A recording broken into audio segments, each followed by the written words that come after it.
नमस्कार, आप सभी का अमन मैथ एकेडमी की इस यूट्यूब चैनल पे वेलकम है।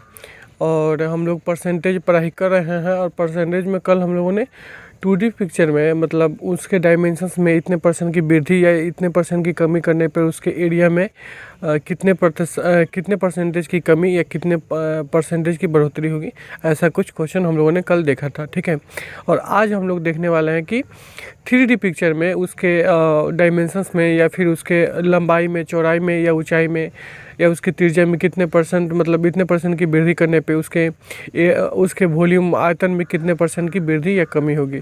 ठीक है, तो इस टाइप के क्वेश्चन आज हम लोग करने वाले हैं, कंप्लीट भी करने वाले हैं। तो चलिए अब हम लोग अपने नेक्स्ट क्वेश्चन की तरफ आ रहा है। क्वेश्चन है आपका कि एक घनाभ में अगर लंबाई को 63.63% मतलब बढ़ा दी जाए, मतलब एक घनाभ की लंबाई जो है वह 63.63% बढ़ जाती है और चौड़ाई 41.2/3% कम हो जाती है, तो इसकी ऊंचाई को कितने परसेंट मतलब बदलनी चाहिए कि आयतन स्थिर रहे। मतलब आयतन में कोई बढ़ोतरी या कमी नहीं करना है, जिसमें क्वेश्चन में बोल रहा है कि लंबाई बढ़ रही है और चौड़ाई जो है इतने परसेंट कम हो रही है, तो ऊंचाई में क्या मतलब ऊंचाई में कमी की जाए या ज़्यादा की जाए, आयतन सेम होना चाहिए। तो देख लेते हैं। तो जैसे कि आप देखेंगे कि लंबाई कितना है, तो लंबाई जो है 63.63% बढ़ जाती है। तो आप जानते हैं कि 63.63%, ठीक है, तो कितना होता है, तो आप जानते हैं कि 9.09%, ठीक है, इंटू 7 लिख सकते हैं आप इस, ठीक है। तो क्या हो सकता है, जैसे 9.09 का मतलब क्या समझते हैं, 1/11 इंटू 7 मतलब क्या हुआ 7/11, ठीक है। तो 63.63 का परसेंट मतलब कितना हुआ 7/11, ठीक है। मतलब ये हुआ कि उस परसेंट बढ़ जाती है। अगर लंबाई 11 है तो वह 7 उसमें बढ़ गई, तो लंबाई कितनी हो गई 18 हो गई, ठीक है। और बेस में क्या होता है, बेस में 41.2/3% की कमी हो जाती है। तो 41.2/3 का मतलब क्या समझते हैं, 4 12 और 120 3 125, ठीक है, मतलब 125/3 इंटू 100, तो 25 बचे और 25 चौके यानी कि 5/12, तो 5/12 का कमी हो जाती है। मतलब अगर बेस जो है यह 12 है तो उसमें 5 कमी हो जाती है, मतलब 7 हो जाती है। तो इस प्रकार हम उसकी वॉल्यूम आयतन निकालेंगे, तो आयतन देख लेते हैं कितना आ रहा है, कितना चेंज हो रहा है। आप ये सिंप्लीफाई भी कर सकते हैं, जैसे कि यहाँ पे 9 हो सकता है और यहाँ पे 6 हो सकता है, और भी सिंप्लीफाई कर सकते हैं। आप इस 6 को आप 3 कर सकते हैं, नहीं 2 और यहाँ पे 3, तो कितना होगा 11 दूनी 22, ठीक है, और 7 3 21। तो आप देख रहे हैं कि जो भी आयतन है, पहला आयतन कितना था 22 और अभी आयतन कितना हो गया 21 हो गया। तो लंबाई इंटू चौड़ाई, अभी इसमें ऊंचाई भी उसमें सम्मिलित करना है। तो अभी आप देख रहे हैं कि जो कि यहाँ पे 22 है, अभी कितना हो गया 21, और बोल रहा है कि उसकी आयतन नहीं बदलना चाहिए। तो मतलब आयतन जो स्टार्टिंग में है उतना ही होना चाहिए। तो अभी कितना हो गया है 21 हो गया, तो इस 21 को 22 करना है, तो इस 21 में कितना हमें इंक्रीज करना पड़ेगा, तो 1 यूनिट इंक्रीज करना पड़ेगा, किस में, तो 21 में। और हम आपसे पूछे कितना परसेंट इंक्रीज करना पड़ेगा, तो आप इसमें 100 से क्या बोलते हैं मल्टीप्लाई कर देंगे, तो कितना आंसर आएगा आपका, जैसे कि 100 से डिवाइड करें तो 1 चौका 84, तो 16 160, 160 और 7 एकम 7 7 दूनी 147, और फिर 1 6 6 दूनी 12, मतलब 4.76% उसकी ऊंचाई बदलनी पड़ेगी। तो ऊंचाई में क्या करनी पड़ेगी, ऊंचाई को मतलब इतनी मतलब 21 से 22, मतलब ऊंचाई में क्या करना पड़ेगा, तो +1, मतलब ऊंचाई जो है वह 4.76% बढ़ानी पड़ेगी, तब उसकी आयतन पहले जितनी ही होगी। क्वेश्चन है आपका, एक सिलेंडर की त्रिज्या 120% बढ़ जाती है। सिलेंडर मतलब क्या होता है, बेलन, ठीक है।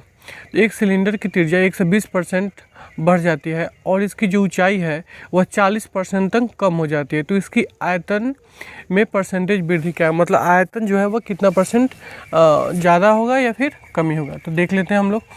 तो इसके सिलेंडर में इसकी जो त्रिज्या है 120% बढ़ जाती है। 120% का मतलब क्या हुआ, 120%, मतलब 120/100, ठीक है। तो मतलब क्या हुआ, 6/5। तो 6/5 जो इसकी त्रिज्या है, त्रिज्या जो है वह 5 थी, और अब कितनी हो गई, 6 उसमें बढ़ गई, तो कितनी हो गई, 11 हो गई, ठीक है। और क्या बोल रहा है, और इसकी जो ऊंचाई है, और इसकी जो ऊंचाई है वह क्या हो रहा है, ऊंचाई में 40% तक कम हो जाती है। तो 40% तक कम हो जाती है, मतलब क्या समझते हैं आप, 40% का मतलब क्या होता है, 2/5 होता है। तो 40% बोल रहा है कि 40% कम हो जाती है, मतलब पहले 5 था और इसकी ऊंचाई 40% तक कम हो जाती है, मतलब पहले 5 था, अब कितना, 2 कमी हो गई, तो फिर कितना हो गया, 3। और आपको क्या चाहिए, तो इसके आयतन में, आयतन का मतलब क्या होता है, वी मतलब वॉल्यूम, और आयतन, बेलन का आयतन कितना होता है, तो बेलन का आयतन आप जानते हैं कितना होता है, πr²h, ठीक है। तो मैंने कल आपको बताया था कि जो भी कांस्टेंट टर्म है इसे हम इग्नोर करेंगे, नहीं लेंगे, ठीक है।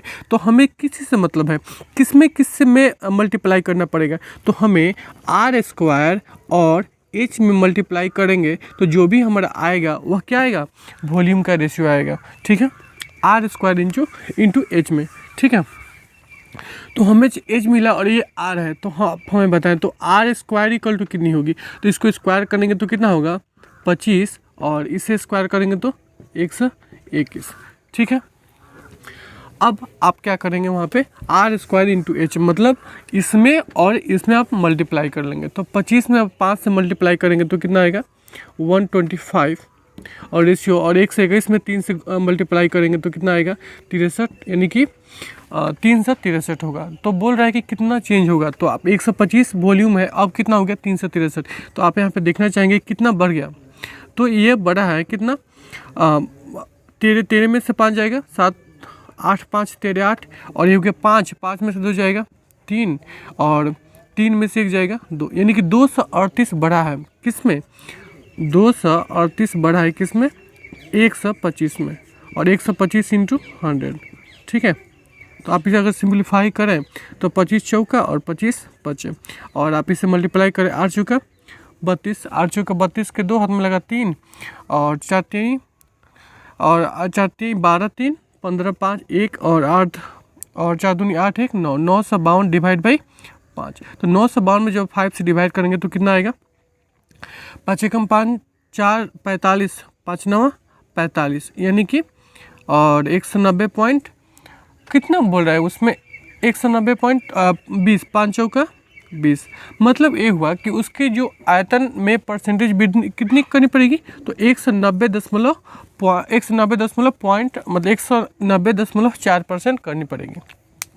नेक्स्ट हम लोग क्वेश्चन है कि यदि बेलन की त्रिज्या में 20% की कमी की जाती है तो उसके ऊंचाई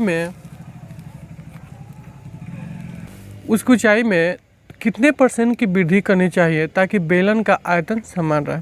मतलब क्वेश्चन ये बोल रहा है कि बेलन की त्रिज्या में 20% की कमी की जाती है, उसकी जो त्रिज्या है 20% उसमें कमी कर दी जाती है, तो उसकी ऊंचाई में हमें कितना वृद्धि करना पड़ेगा ताकि बेलन का आयतन समान रहे, स्थिर रहे। तो चलिए हम लोग देख लेते हैं। तो बेलन की त्रिज्या कितनी है, 20% उसमें कमी की गई है, आर 20% का मतलब 1/5, 5 का मतलब 1/5 का मतलब 5 था और ये हो गया 4, ठीक है। तो उसकी ऊंचाई में कितने % की वृद्धि करनी चाहिए ताकि बेलन का आयतन स्थिर रहे। तो आप हमें बताएं कि बेलन का आयतन होता कितना है, πr²h ऐसा कुछ होता है। तो h आपको अभी आपके पास है नहीं, तो इसे भी तत्काल में हटा दें और यहाँ पे पाई को इग्नोर करेंगे। तो हमें आयतन में क्या ले लेना है, r², ठीक है आयतन, ओके। तो r² इक्वल टू कितना होता है, यानी कि 25 × 16, मतलब उसकी जो आयतन है, इसको हम आयतन ही लेंगे, ठीक है।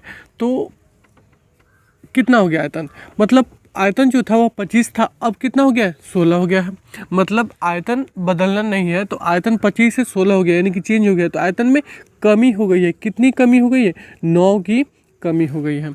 आयतन 25 था, अब कितनी 16 हो गया है, तो कितने की कमी हो गई है 9 की कमी हो गई। तो आयतन सेम करना है तो इस 16 में इस 9 को बढ़ाना पड़ेगा, तभी तो जाकर 25 होगा, मतलब आयतन बराबर उतना सेम होगा।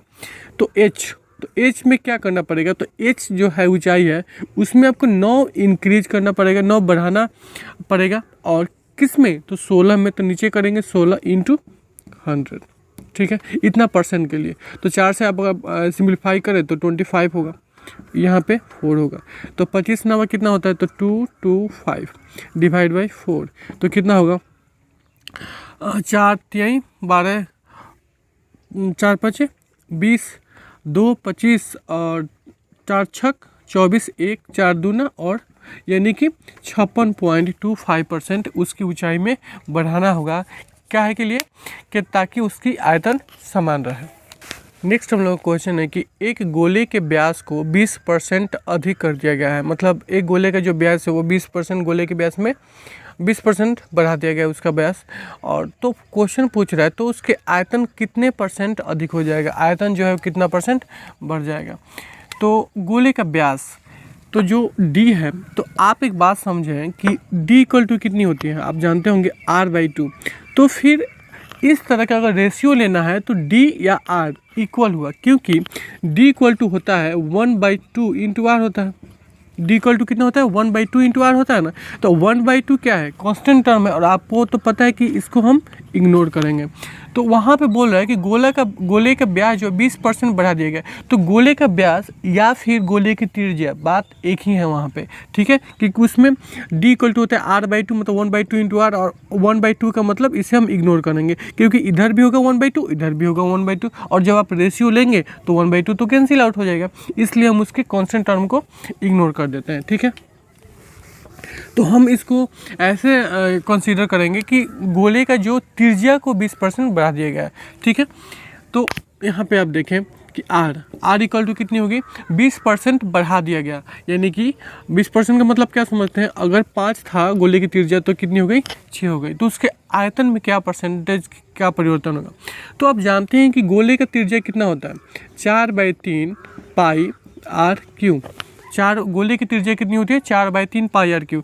और अभी जैसे कि मैंने बताया कि कांस्टेंट टर्म उसे आप इग्नोर करेंगे, ठीक है, यानी कि 4/3 पाई को आप इग्नोर करेंगे, तो बचा कितना आर क्यू, मतलब आर क्यू ही आपका आयतन होगा, ठीक है। तो आर इक्वल टू इतना हो गया, तो आर क्यू इक्वल टू कितना होगा, तो 5 का आप क्यू करेंगे तो कितना होगा 125, और 6 का क्यू करेंगे तो कितना आएगा 216। तो आयतन पहले 125 था, अब कितना हो गया 216। तो आयतन में कितना वृद्धि हुआ, कितना प्लस हुआ आयतन में, तो 6 में से 5 माइनस करेंगे तो 1 होगा, और 11 में से 2 तो यानी कि 9, यानी कि आयतन में जो है उसके 91 आयतन में उसका वृद्धि हुआ, ठीक है।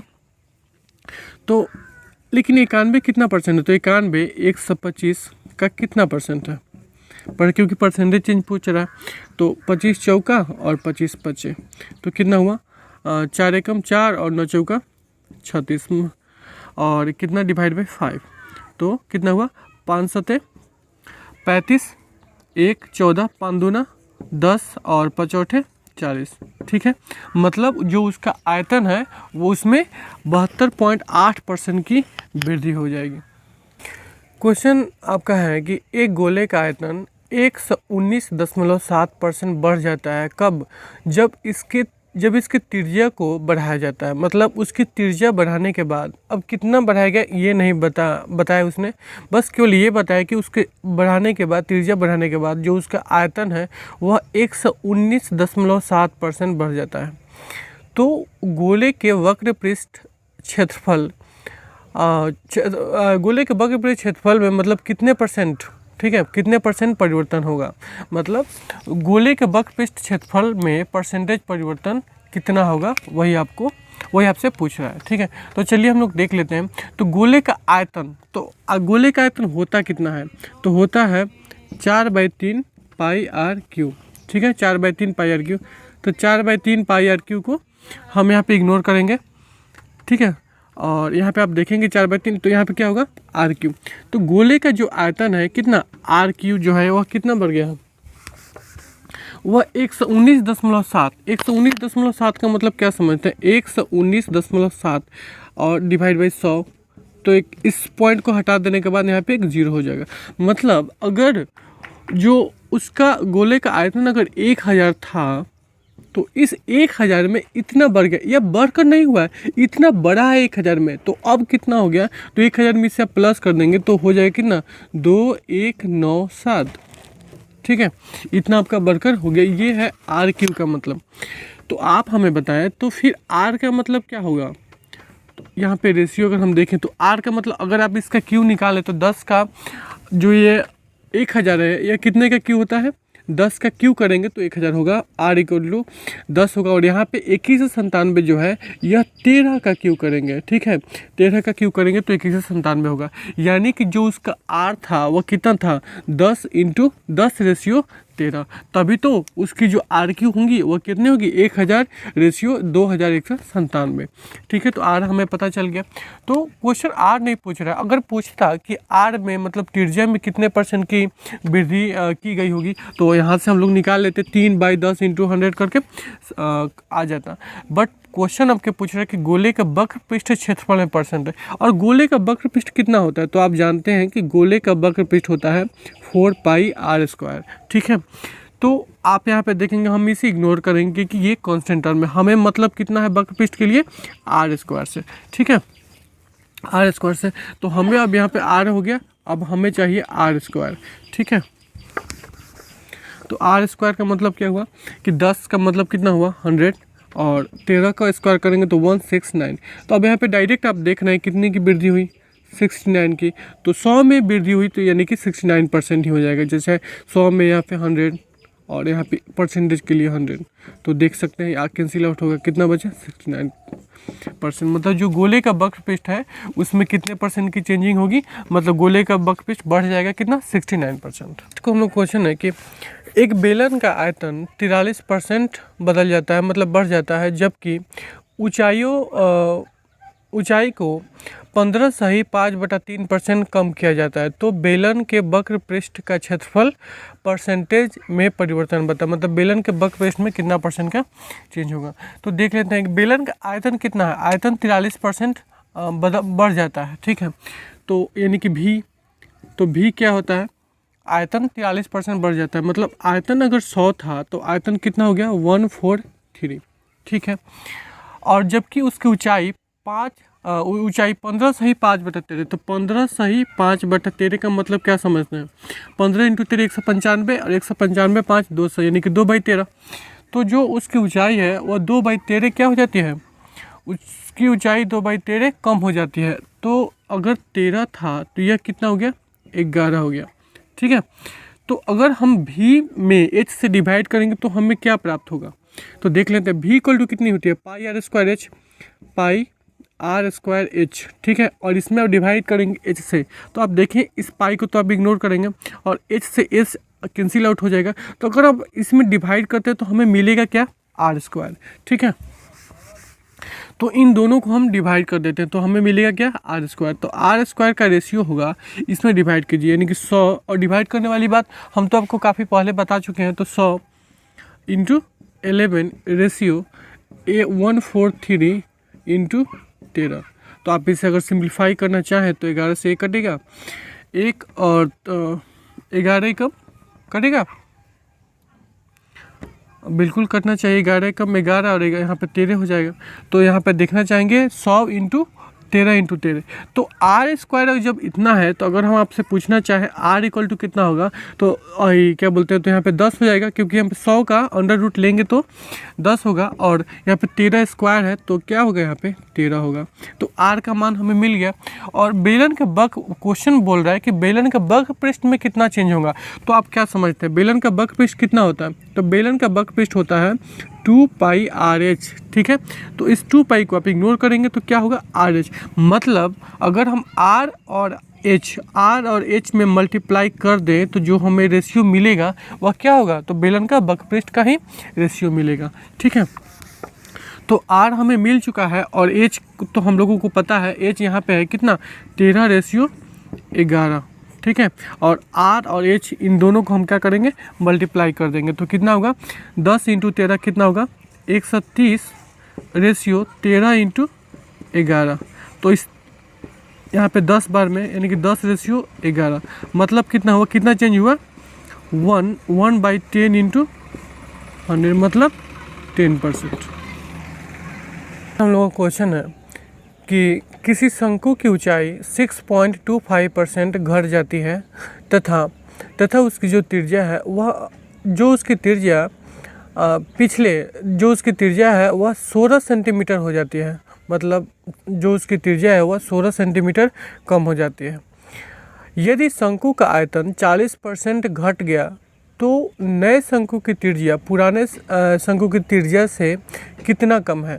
ठीक है, शंकु की जो ऊंचाई है वह 6.25% घट गई।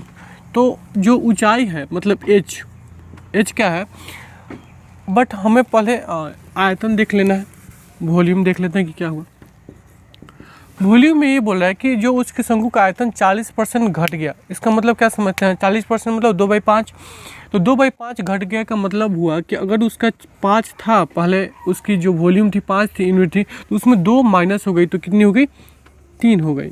ठीक है, और क्वेश्चन के लाइन के शुरुआत में बोल रहा है कि जो उसकी ऊंचाई है वह क्या है, वह 6.25% घट गई, वो भी घट गई है। 6.25 का मतलब क्या समझते हैं, 6.25% घट गई है मतलब 1/16 घट गई है।